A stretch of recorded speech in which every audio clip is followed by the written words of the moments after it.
Essence Festival. What's going on? Welcome back to the Sway Men's Lounge. My name is Oakley Jones. I am the senior entertainment editor here for Essence, and I have an amazing conversation for you all today. Art has the power to preserve history, celebrate culture, and tell stories that words sometimes cannot. Today, Courtney Ceaux Buckley shares his inspiration behind his work, his creative journey, and how art can shape the way that we see ourselves and our communities. I want y'all to get loud, and please welcome Mr. Courtney Ceaux Buckley.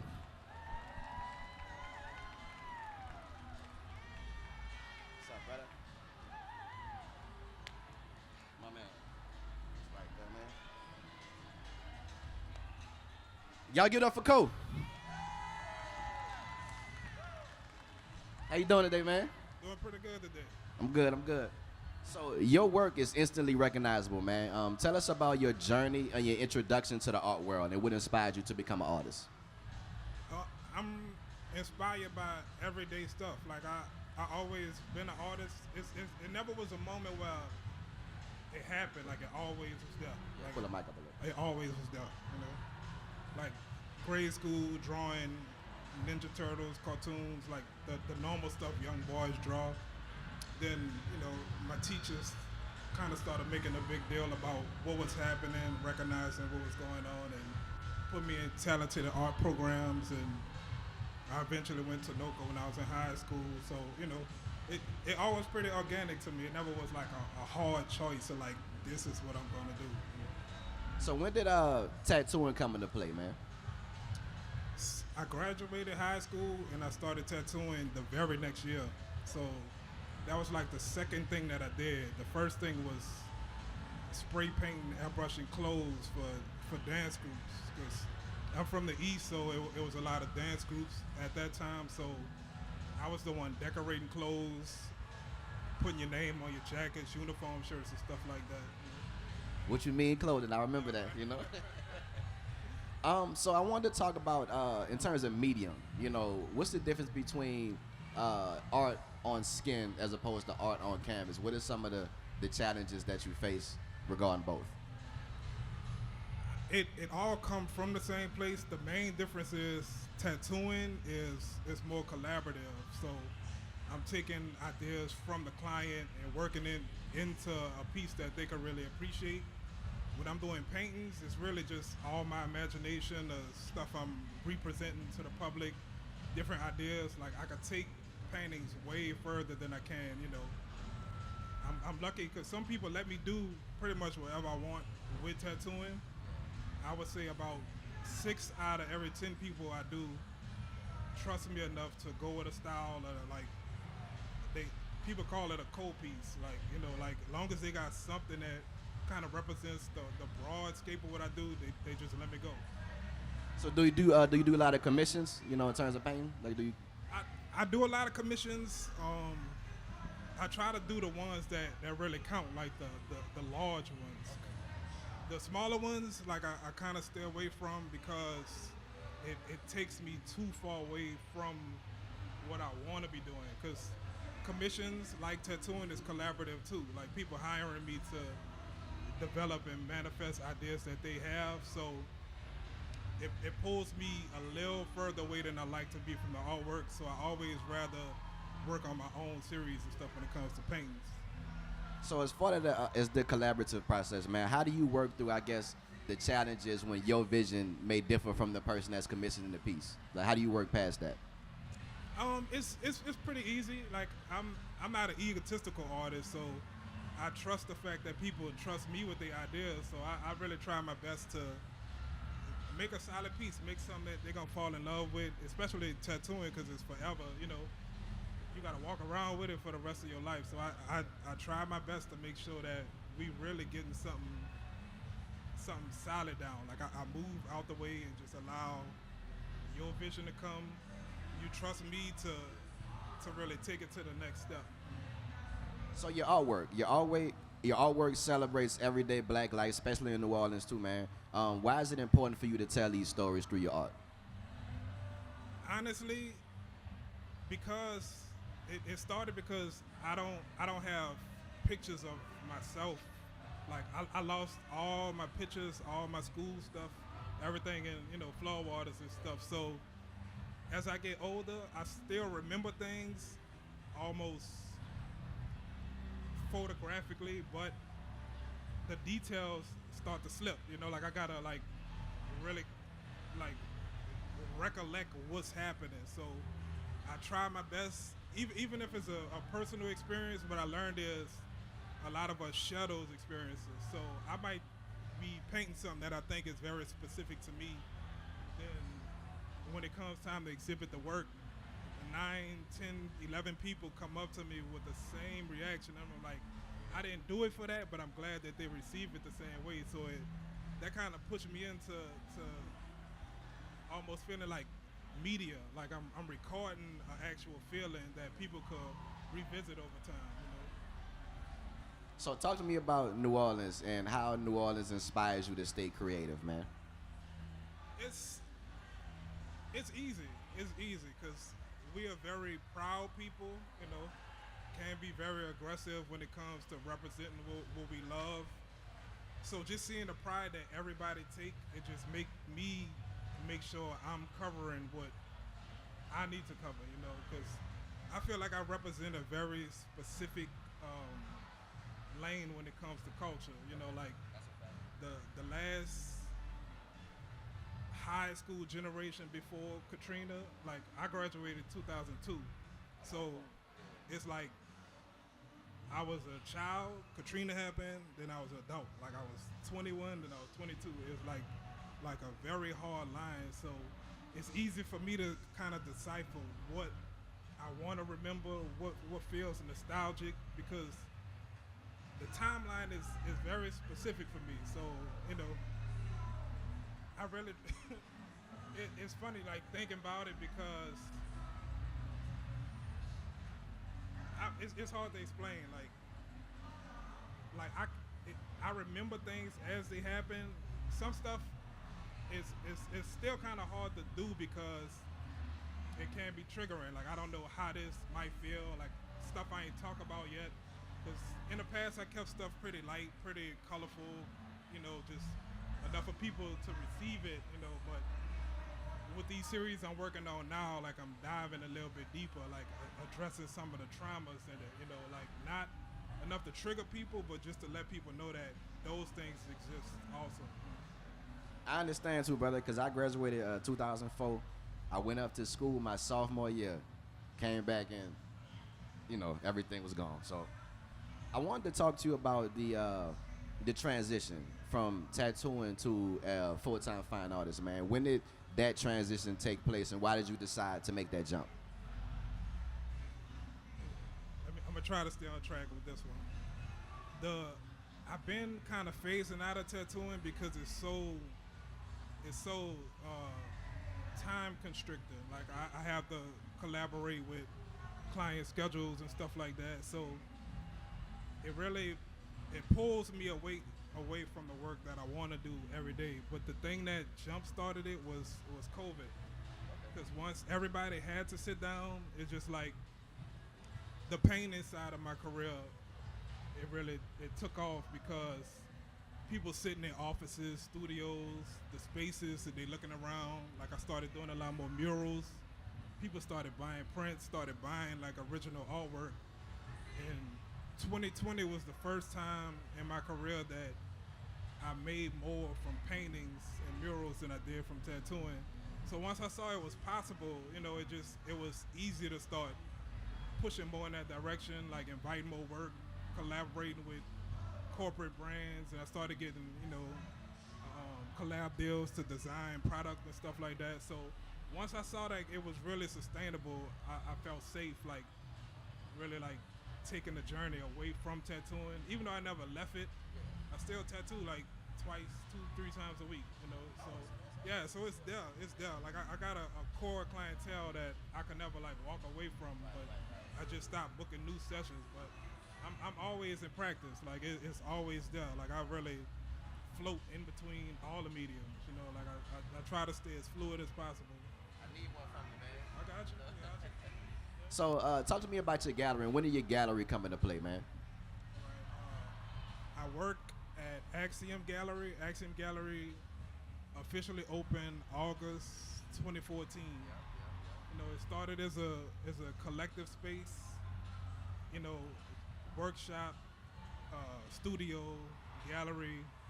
But over time, like the paintings, the exhibits, they just became more common to it's all gallery now. You know, like we still working there every day.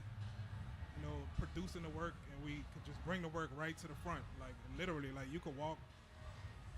You can still see us painting. Like I'm painting in the gallery at least 3-4 hours every single day. You know, every single day. So this is a broad question, man. I hope you can answer it. But do you have a painting, a series of work that is your favorite, that it means the most to you? I don't. They all feel the same to me. 'Cause it's like the way I treat paintings. It's like you having a conversation with yourself.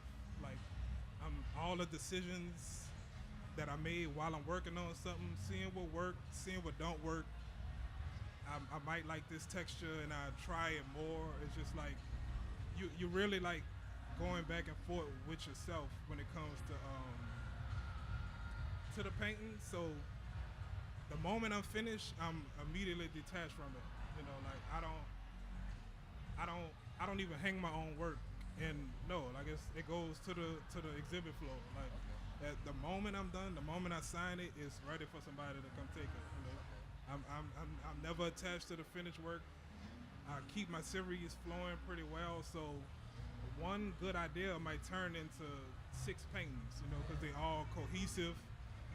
Something that worked good with the first painting, I make sure I do it throughout the rest of them. So, like I'm just used to working on so many different things, so it's hard to get attached to just one of them. So again, I've been familiar with you for a long time, man. From music to clothing to art to tattooing and everything like that. How do you think, as your career has grown, how has your definition of success evolved? Like, what do you feel is success? You know, at this point in your career. At this point, it's when you at peace. Like people look at success as how much you accomplish. I look at it as how you feel as you accomplish those things, because I don't just want to just be doing stuff just to say that I do it. Like I try to take the projects that feel good, you know, like I can share with other people, that I can work with other people on, like the things that really travel well, that people enjoy, you know, just as much or maybe even more than I enjoy it. So, you know, I just try to keep the work moving, like, you know. And what advice would you give a young artist who wants to get into the art game? It's actually going to be 2 questions, but you can answer that one for me first. Like, what advice would you give to a young artist that's trying to get into the art game? The advice I would give is to know who you are. Like, find out who you are before somebody try to tell you what you are. You know, like know what it is you want to accomplish. Like you don't have to like carve it in stone. Just have a loose idea that you want to follow, so you know how to stay on track, and you know when you set certain goals, you know when you sway away from them, and it's you have to stay disciplined. You know, like I need to take my own advice, Mo, but you really gotta see projects through. Like if it was a good idea then, I mean, if it was a good idea now, it'll be a good idea later. Like as you're creating work, like a lot of artists I know, we tend to abandon work if it's not working out at the time, but it's really just a chance to step back, kind of, you know, reevaluate how you want to approach it. If that approach don't work, you have to find a way to see it through. That's the only way you can really clear your head to move to the next project. You know, so really stay consistent, stay disciplined enough to follow through with your ideas. And then now I kind of want to talk about, I guess, the business aspect. You know, I hate this phrase, but you know the phrase starving artists. They say so. What advice would you give someone that wants to create authentic work while still building a sustainable career and making money off their work? I don't believe in starving artists. Like, I get paid well. I sought out to get paid well from jump. So that's really just a trick for the industry to control what you do. You know, that's kind of an outdated concept too, because like we pretty much control, like we know all the aspects of the business, and it's easy for us to learn or research or talk to somebody. Like it wasn't that easy in the past. So it's just, just you really gotta be intentional about what you're doing. Like learn everything you can. Like I research every day like I don't know anything because I might know one way to do it. I research 9 different ways and try to find 2 ways out of the remaining 8. Take what I like from that or go move and search for something else. Like I just try to learn as much as I could because I know what I'm capable of, but I love to see what other people doing as far as what's possible. Like how were you able to take it there? Because when you see something can be done, you just figure out what you gonna apply from yourself to get those same things done. So I've spoken to a lot of artists in the past, and this question has always intrigued me too. I'm waiting for your answer on this, man. But how do you know when a piece is finished? When do you decide when something is done? When it's paid for.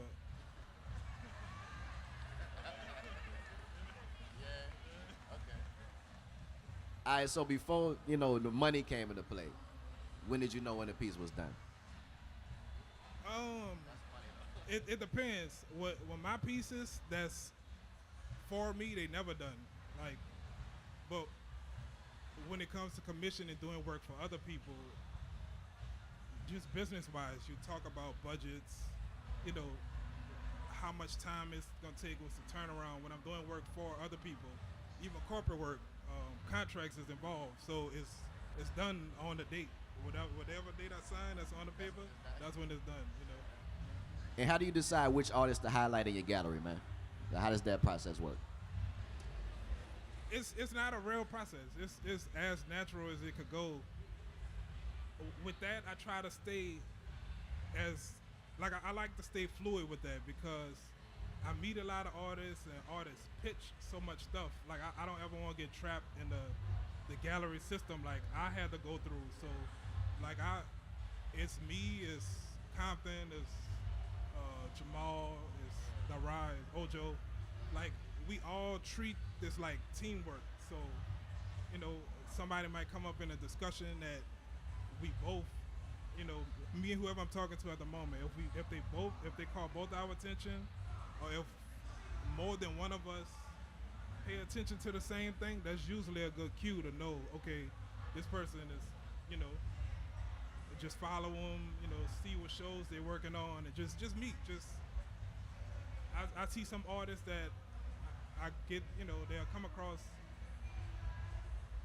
Let's say if I go to a show, if I don't know them personally, I might just watch, follow, just kind of pay attention to the work. It might be a year or 2 before I actually approach them to see, what's possible, like representation or it's real loose. It's organic. I try to keep it as organic as possible, not like a recruiting system. It's nothing structural like that. And then who were some of the artists that inspired you growing up? I'm gonna just name names. Trey, who Tattoo, Terrence Osborne, Brian Brown, Lionel Milton. That's like my close inner circle. Like, yeah, like, cause Terrence, Lionel, Trey, they was the ones who kind of saw. They saw. Like I saw what they accomplished, and the fact that I approached them with so many questions, they looking like you really want to know this stuff. So from day one, I'm talking about anything I needed to know, they was there to the point they'll call and check up on me. And that's when I knew it was real. Like, okay, like they taking it serious because they know that I'm taking it serious, and they saw I was willing to do the work to try to get as much accomplished on my own as possible. So when you see somebody working like that, it's easy to help because you know your advice and your time not going in vain, So why do you think it's important and critical that we continue to promote and help sustain black art and black artists? Because it's a lot of times we don't control the narrative of what's going on. Like we trying to fit in certain boxes that people putting us in, trying to stay in a lane that people are creating for us. And I feel like we don't really get a chance to tell the stories how they're supposed to be told. Like, you know, when they see you raw, they try to clean you up, polish you up to present you to their crowd, which is fine, you know, because they know what works in their system. I feel like we don't have enough systems yet to really stand on what we want to do 100% to the point where we could teach each other how this is supposed to go. Like, we don't have to wonder, like, how did you do this or how did you do that? Like, the more we control the narratives and build the systems around us as black artists, it'll be easier to navigate through everything. Like, we'll be able to control the system from top to bottom. And I know art is subjective, and it's can be perceived by the person's experience, whoever's looking at them like that. But in your perfect world, if someone could take something from your work, what legacy would you want your work to leave with people and viewers, man?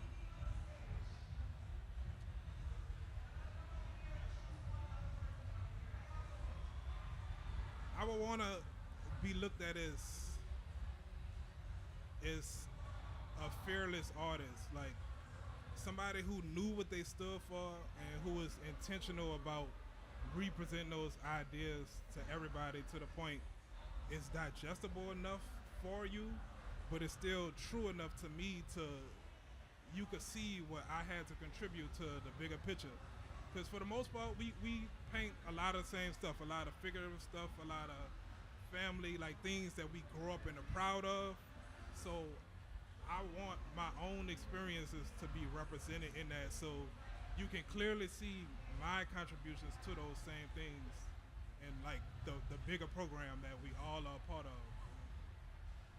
Cole, we really appreciate you, man. Thank you so much for this conversation. Y'all give another round of applause for Mr. Courtney Buckley, man. We appreciate you, brother.